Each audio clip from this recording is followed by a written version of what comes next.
Comme toutes les métropoles en France et en Europe, Grenoble-Alpes Métropole accompagne les acteurs de l'innovation dans ses efforts de convertir les idées dans des produits et services.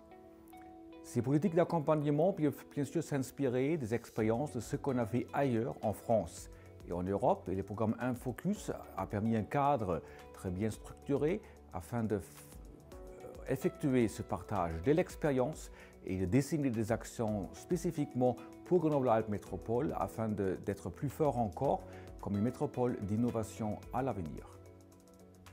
Quelles actions sont proposées suite au programme InFocus? Bien sûr, il est important que la participation de tous les acteurs soit assurée et pas seulement des acteurs majeurs ou des plus forts. Il faut aussi à Grenoble favoriser davantage l'innovation ouverte. Nous avons toujours été forts dans le domaine du transfert de technologies. L'innovation ouverte ou par les usages, elle va complémenter nos politiques. La mise en réseau des acteurs, aussi à travers les filiales et pas seulement à l'intérieur d'une filiale, nous paraît important, ainsi que bien sûr la visibilité, pas seulement des acteurs les plus forts, mais une visibilité composite de tout le bassin grenoblois, aussi bien nationalement qu'internationalement. L'intérêt pour la société et les habitants, c'est d'entrer dans les questions économiques et de comprendre leur complexité avec les acteurs. Et l'intérêt pour les acteurs, c'est de réaliser l'enjeu d'obtenir l'adhésion des habitants, et cela passe par la discussion préalable. L'intérêt d'InFocus a été d'inventer un modèle de gouvernance.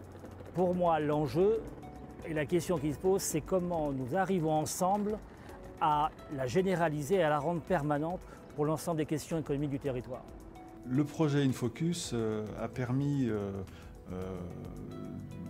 de sortir des cadres traditionnels de la pensée, des modes de pensée de développement économique, notamment en découvrant d'autres secteurs d'activité qui ne sont pas forcément structurés aujourd'hui et sur lesquels les pouvoirs publics auraient peut-être intérêt à avoir une action structurante justement. Et donc ce qu'on a vu, et on l'a vu dans InFocus par des exemples, notamment autour de la Biennale Art Sciences, autour d'Experimenta, on a vu qu'à partir de la connexion entre des artistes et des scientifiques, on crée une démarche transversale à différents secteurs d'activité qui permettent de découvrir de nouvelles opportunités, de nouveaux espaces de travail, de nouveaux espaces de développement.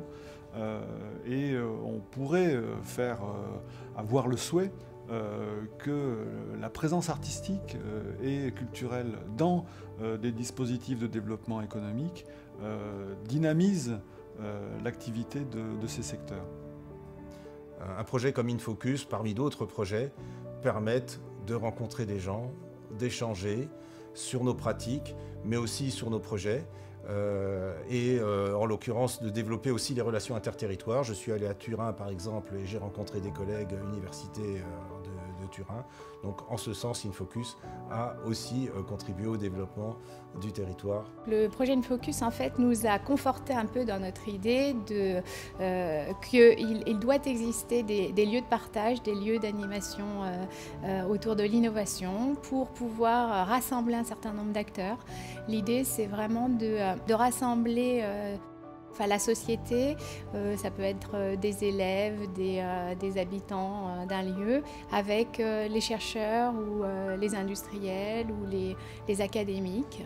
Ce qui a permis InFocus également, c'est non seulement de faire savoir effectivement les programmes existants autour de l'attractivité et de l'innovation, et de également permettre à ces villes européennes notamment de se mettre en réseau et de travailler sur des propositions de hub éventuellement et de voir comment articuler toutes les actions et les initiatives en cours à l'échelle européenne.